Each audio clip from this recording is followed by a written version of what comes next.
İsmin? İsmail. Senin? Elton. Ben seni tanıyıram. Nereden tanıyorsun kral? Türkiye'de videolar çəkirsən. Evet kral, Yuvayka. Azerbaycan'a geldim. Arkadaş artık sevgili test et, Azerbaycan'da olacak. Sevgilin var mı? Evet var. Senin var mı? Yok yok. Senin sevgilini arkadaşını arayacak ve senin sevgilinden hoşlandığını söyleyecek. Böylece senin sevgilini test etmiş olacağız. İznin var mı? Olar abi. Arayalım ve hoparlörleri açalım. Numarası var mı sende? Var abi. Sevgiline güveniyor musun? Güvendim ha. Ne zamandan beri sevgilisin? 2 ildir. 2 sene. Arayalım ve hoparlörleri açalım lütfen. Alo. Salam Şala, necəsən? Tamam, yaxşıyam, çox sağ ol. Sən necəsən? Sağ ol qadanam, yaxşı ol. Gör sənə nə deyirəm, mən sənə heç vaxt bir şey demək istirdim. Necə aramızda qalmağını istəyirəm da, Elton bilməzsən.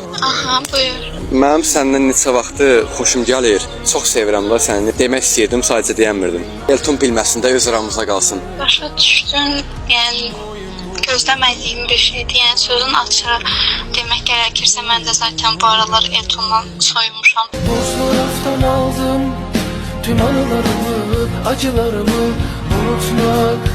Vaxtın varsa axşam oturub görüşüb söhbət eləyə bilərik. İnşallah mən sənə nələr eləmişdim. Bu nə hərəkət edirsən sən mənə qarşı? Sən başa düşmədin, sən İsmail'in yanındasan. Eşitməz dediklər. Ne zormuş bitsin demek, hala severken seni Aldatıldın.